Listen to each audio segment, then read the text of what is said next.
gracias por todos los lunes. Es un placer de verdad estar aquí compartiendo con todos, con usted y con todo este público fiel que se mantiene en este medio de comunicación. Eso es importantísimo. Es un gusto empezar la semana de esta manera. Es difícil, pero al mismo tiempo sencillo en un país donde pasan tantas cosas, hacer un análisis desde lo económico, político y social. En el tema económico vamos a hablar brevemente porque sí, seguimos en una situación muy mala en el tema económico y debemos de estar dándole más énfasis al tema económico, es decir, insistir más. Cualquier persona que nos visita viene a ofrecer dinero precisamente para microempresa, que para esto, para lo otro, y en el país no tenemos reglas claras, no tenemos una política de reactivación económica clara y el país en realidad tiene un problema muy grave en el tema económico. Lo económico, la educación, la salud van de la mano como en primer lugar, pero lo económico, si la gente no tiene para comer, no tiene nada. Entonces de ahí se deriva la delincuencia, de ahí se deriva problemas familiares, de ahí se deriva toda la vagancia. O sea, todos los temas vienen a surgir a raíz de que la gente no tiene los recursos para darle a sus familias el mínimo sustento. Y hoy tenemos un ejemplo muy grande en un tema que pareciera que es político, pero realmente es económico. Y es este cierre de carreteras con el que amanecimos, en donde exmilitares, ¿verdad?, están exigiéndole al gobierno, bueno, muchísimas cosas, porque la verdad es que, mire, cada campaña política se le dice a los patrulleros de autodefensa civil que se les va a pagar por su servicio. Ya aquí la gente ya nadie se acuerda ni quién se los ofreció. Lo cierto es que se les ofreció, cada vez se les promete y no se les cumple. Porque a raíz del tema de los acuerdos de paz estamos acostumbrados a criticar al ejército de Guatemala de manera permanente y de una forma ya como ideológica, y se nos olvida de que realmente un tema es los oficiales del ejército de Guatemala y que están siendo acusados, y ahí están siendo acusados de cualquier tema, y usted se recordará que las mismas marchas de aquel entonces decían: el pueblo uniformado también es explotado, era la frase, ¿verdad? Y es que de verdad así es, tenemos que recordarnos, y es en muchas partes, porque no pasó muchísimo tiempo para que al ejército se le seguía pagando en efectivo. Yo creo que hasta hace poco se solucionó ese problema, y es precisamente para evitar que haya un control de cuántos integrantes hay en el ejército, y eso costó un montón. El salario realmente de un soldado era un salario pues de miseria, y todos recordaremos el famoso cupo, lo que era el servicio militar obligatorio, que quedó prohibido hasta la Constitución del 85. Pero tanto patrullas de autodefensa civil, donde la gente entró voluntariamente, pero también entró mucha gente en contra de su voluntad, como quienes prestaron servicio en el ejército, muchos entraron voluntariamente, pero en aquel entonces la gran mayoría entraban por obligación, pues prestaron un servicio, y el problema es que todo se utiliza políticamente. Tenemos años de estar hablando de hacer reformas a la ley constitutiva del ejército y no se hace, para evitar la forma en que se retiran los oficiales de alto rango, que se están retirando muy temprana edad, y esto ha repercutido en el pasivo laboral, en el plan de prestaciones del ejército de Guatemala, que ya en varias oportunidades ha quebrado precisamente por malos manejos, porque no tiene recursos suficientes. Y el día de hoy lo que estamos viendo, estamos hablando de 14 carreteras, es lo que los medios de comunicación están dando a conocer en las noticias, están siendo bloqueadas por personas que no tomaron las decisiones de qué hacer en aquel entonces. Prestaron un servicio, muchos de ellos a la fuerza, y como yo mencioné al principio, lo que sucede es que son utilizados cada 4 años durante la campaña, tanto las patrullas de autodefensa civil, como a los militares jubilados, como a los soldados, como a toda esta gente. Solo les hacen promesas de campaña y nunca se les cumple. Y entonces hay que entender que la población, entiéndase como población al 100% de guatemaltecas y guatemaltecos, se vea obligado a cerrar las carreteras cuando no se les atiende.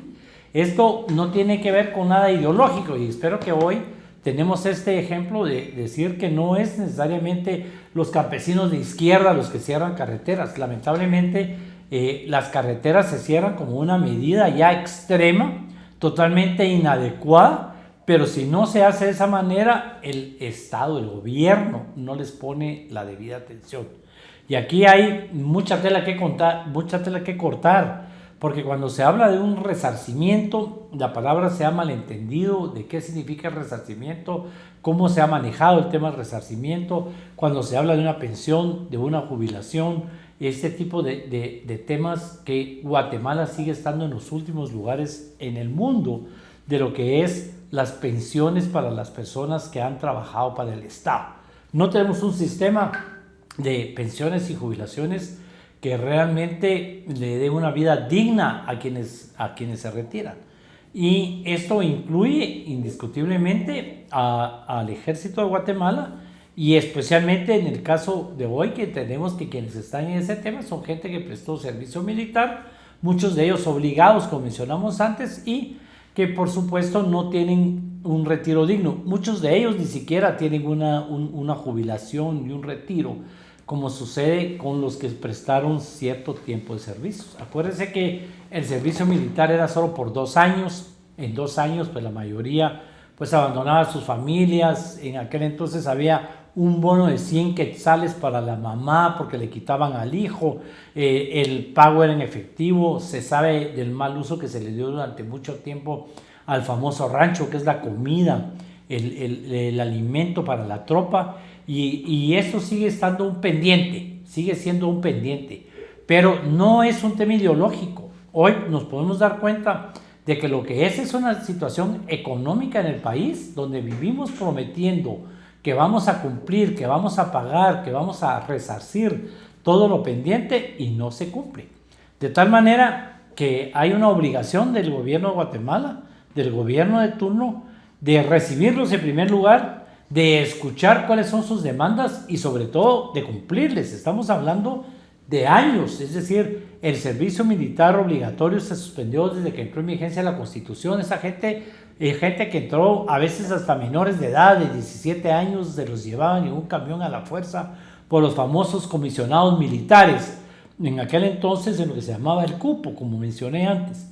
Y es triste que caigamos en este tema, pero tenemos que entender, y lo vuelvo a mencionar por tercera vez, cerrar carreteras se ha convertido en la única forma que el Estado, el gobierno de turno, le ponga atención a la gente cuando no les ponen atención. Les mienten, los engañan, no les cumplen y las personas no deben importarnos ni cuál es su pensamiento, ni de qué lado de la historia estuvieron.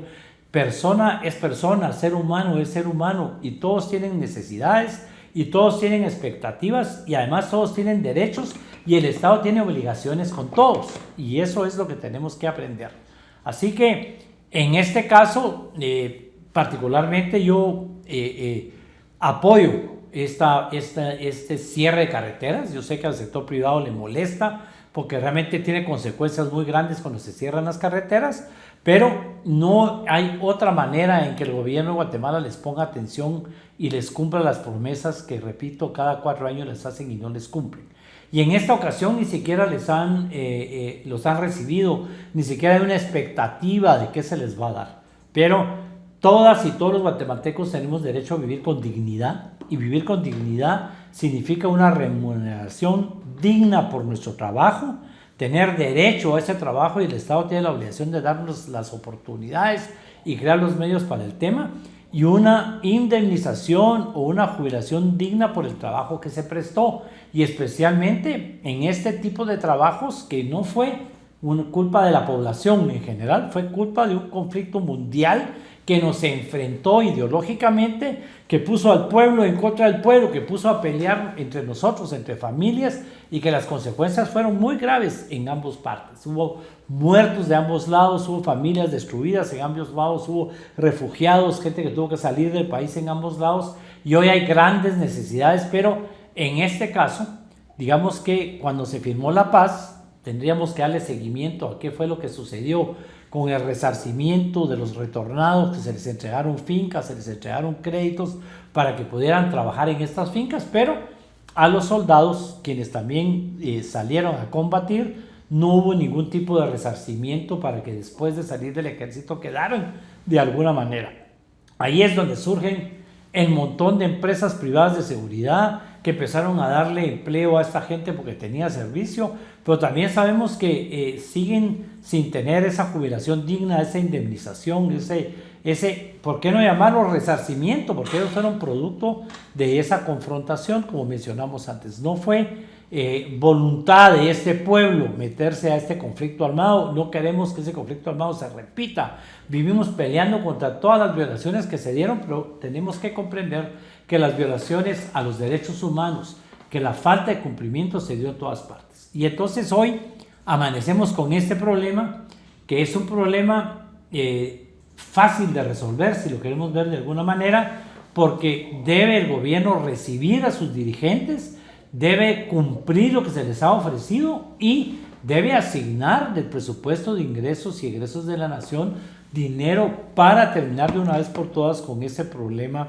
de falta de fondos, de falta de buenas intenciones para los soldados que, como mencionamos antes, la mayoría de ellos involuntariamente se enfrentaron y fueron parte de esa horrorosa guerra que tuvimos. Así que hacemos un llamado a las autoridades. El cierre de carreteras termina porque trae consecuencias económicas muy malas en el momento en que reciban a las personas y en el momento que les den garantías de que les van a cumplir lo que se les ha ofrecido, porque promesas a cada momento se dan, no se cumplen, y por eso es que se da este tipo de situación que es lamentable. Suficiente problema seguimos teniendo con las medidas que el Estado ha tomado con el pretexto de la pandemia, como para seguir teniendo este otro tipo de medidas, este otro tipo de confrontación, este otro tipo de actividades que lo único que hacen es demostrar la situación económica en que vive el país. Yo no creo que ninguno de estas personas, ninguno de estos soldados, hombres y mujeres, estuvieran en las calles si tuvieran de qué vivir, si tuvieran una situación económica estable, si tuvieran el mínimo de alimentos, no estarían perdiendo el tiempo en el cierre de carreteras. Es porque realmente no tienen cómo llevar sustento a su casa, es porque realmente no tienen la más mínima esperanza que les vayan a cumplir, y es porque no tienen cómo garantizarse el resto de su vida después de haber prestado un servicio al Estado, al pueblo de Guatemala, como debe ser cualquier burócrata, cualquier persona que sea un servidor público. Bueno, es evidente que el nacimiento de este Consejo Nacional Empresarial se da con toda la intención de debilitar a CACIF. Probablemente la población solo oye hablar de CACIF, pero no sabe cómo se forma CACIF. CACIF realmente es la unión de una serie de cámaras empresariales, que inicialmente era cámara de comercio, de industria, ¿verdad? El agro, etcétera, etcétera, y se fueron sumando lo que fue el INGUAT, toda la parte turística, toda la parte financiera, pero cuando uno tiene un negocio decide y está en plena libertad de acuerdo a la Constitución, decide a qué asociación gremial de su gremio se quiere meter. Y entonces, si uno está dedicado al comercio, yo fui parte de la Cámara de Comercio, por ejemplo, y la Cámara de Comercio en aquel entonces se hizo un esfuerzo enorme para que los dueños de pequeñas tiendas, de pequeños comercios, se inscribieran en la Cámara de Comercio como comerciantes con cuotas sumamente bajas para que tuvieran los derechos de formación, capacitación y todo lo que la Cámara estaba dando. La Cámara tiene un lugar en CACIF y así se va formando este gremio que tiene muchísimos años de existir. Históricamente, la población, a mí me encanta la historia, pero ¿sabían ustedes que el edificio que actualmente ocupa el Congreso de la República se hizo para ese sector privado, que en aquel entonces era la Asociación de Amigos del País, iba a ser la sede del sector privado, porque el gobierno de aquel entonces, del general Ubico, buscaba ese tipo de alianzas y estrategias de un sector privado organizado. Aquí es evidente que esto nace con el fin de debilitar a la organización del sector privado que ya existe. Y esto ya se intentó en una oportunidad y fracasó, en donde personas del capital emergente, y ahí sí eran empresarios, trataron de hacer un tipo de organización que no lograron encontrar la representación de todos los sectores, porque no es sencillo. Inclusive Cámara de Comercio abandonó un tiempo CACIF, se fue a ese sector y tuvo que regresar a CACIF, porque aquí lo que tenemos que respetar es la organización comunitaria. Entonces, qué bien que existen otras organizaciones, qué bien que todo el mundo se organice, de eso se trata, de que la sociedad civil en general participe, se organice, etcétera. Pero tenemos que reconocer que no se puede hacer de la noche a la mañana y que no tenemos que caer en el problema en el que hemos caído con el tema de justicia. Politizamos la justicia. No podemos seguir politizando todas las organizaciones. No puede nacer una organización con el afán de politizar el tema gremial, porque esto solo va a meter en problemas al país. Necesitamos un sector privado unificado, ¿verdad? Mire, yo quisiera aprovechar esto que se está dando para retomar un tema del que hemos hablado muchísimas veces y que vale la pena hacerlo, resaltar como un análisis de coyuntura. Como constituyente, como defensor y promotor de los derechos humanos, vamos a estar siempre de acuerdo y vamos a promover cualquier tipo de organización de la sociedad civil o de cualquier tipo de sociedad.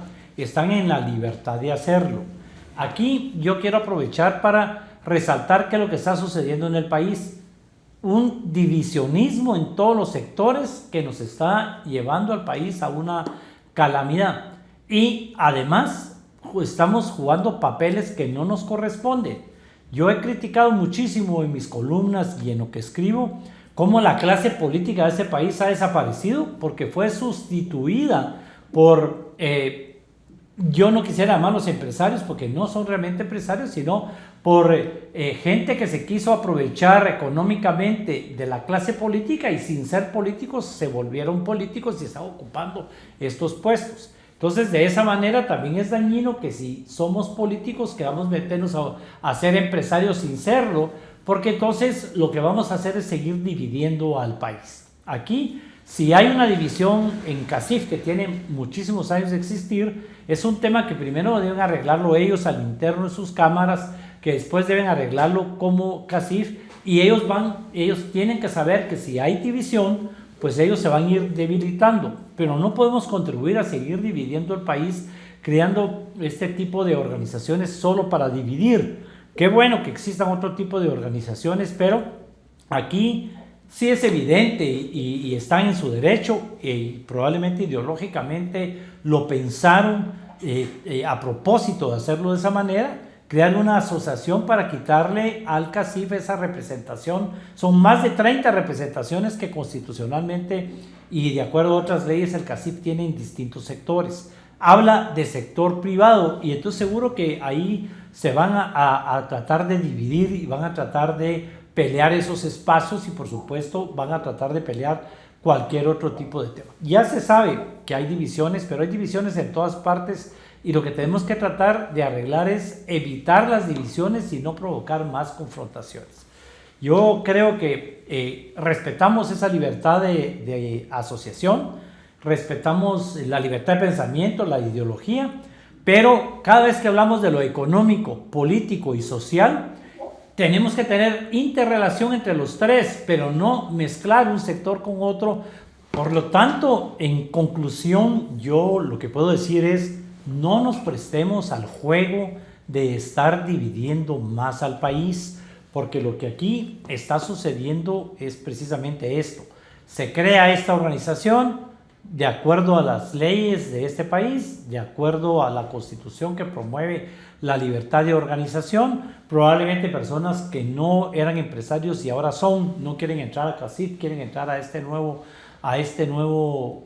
sector, a esta nueva asociación. Pero lo que pasó con CICIG precisamente es que fue creada para investigar para el tema de la corrupción, especialmente para el tema de la impunidad, y en el momento que se politizó y empezó a lanzarse la campaña para la presidencia de la fiscal Telma Aldana en aquel entonces, se desvió de sus objetivos, y eso sirvió para que quienes no querían a CICIG atacaran a CICIG y al final parara en lo que paró, saliendo de este país por un presidente que ya no quiso renovar el convenio. Lo mismo va a pasar en cualquier otro sector. Si el sector se desvía de lo que es, debilita la otra parte y viene a causar divisiones en este lado. Entonces, si este consejo empresarial va a estar lleno de políticos o de empresarios que quieran hacer política, qué bien que estén haciendo ese intento, pero no nos prestemos a la división, porque al final el sector privado representado en CACIF, ahí es donde ellos están unidos. Ahí es donde los empresarios tradicionales, que es con quienes tenemos que dialogar, porque son los que realmente tienen el poder, están representados a través de sus diferentes cámaras. Bienvenida a las nuevas organizaciones, pero no con el fin de dividir, porque cualquier división lo que hace es causarle daño a la nación. Mantengámonos cada quien en nuestro tema. Hay gente que cuando yo me retiré de la candidatura presidencial y ya no quise ser candidato a nada en política, me decía, hay que reinventarte. ¿Y por qué no pensás en un negocio y volverte empresario? Porque no soy empresario, soy político, y en el momento que me quiera volver empresario, no voy a saber ser empresario porque he sido político toda la vida. Entonces hay, desde lo económico, desde lo político y desde lo social, se puede trabajar por el país. Todo es bienvenido, felicidades a las nuevas organizaciones, todo está dentro de la ley, pero no dividamos al país y no empecemos atacando, porque esto no le trae ningún bien a Guatemala. Ninguna división, aunque sea del grupo más fuerte del cual estemos en contra, es dañina para la nación. Aquí hay quienes, como este servidor, que hemos sido antimilitaristas, por decirlo de alguna manera, pero tenemos que mantener ese ejército unido, porque dos ejércitos es lo que provocó precisamente el conflicto armado, y eso nos trajo ese problema. Dos ejércitos es lo que provoca golpes de Estado, cuando un sector del ejército se está desviando y el otro sector lo quita, y todas esas divisiones nunca han sido positivas para el país ni van a ser positivas para el país. Así que bienvenida a la organización, bienvenidas las personas que quieren dejar la política o quieren hacer política o quieren dejar de hacer análisis y convertirse también en empresarios, pero mi consejo es no provoquemos divisiones y no ataquemos más, porque al final quien pierde es la nación al estar dividiendo los gremios. Yo hubiera querido hablar de muchos otros temas más semanalmente. La idea es hacerlo desde lo económico, político y social, pero en el tema social seguimos en las mismas. Es una situación económica grave, una situación de salud peor y un tema de violencia impresionante.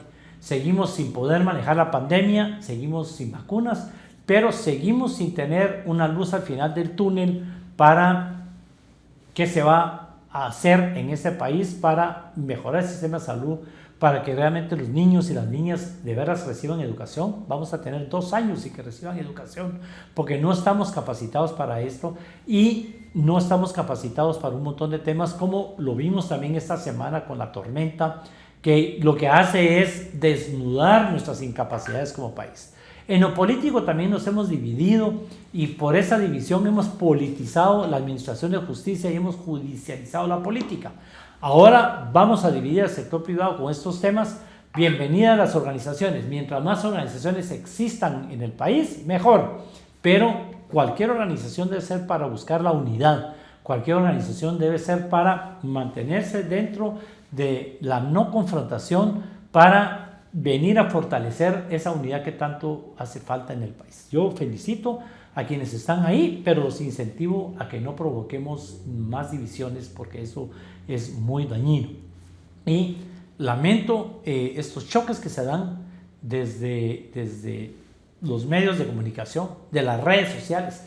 Realmente somos objetos de insultos impresionantes e increíbles, que también no solo dividen, ofenden, lastiman, y ustedes pueden ver que esto no se va de la mente de las personas y queda cierto resentimiento, y tarde o temprano quien fue insultado a través de las redes sociales busca cómo defenderse o cómo vengarse, y esas venganzas nos tienen como nos tienen.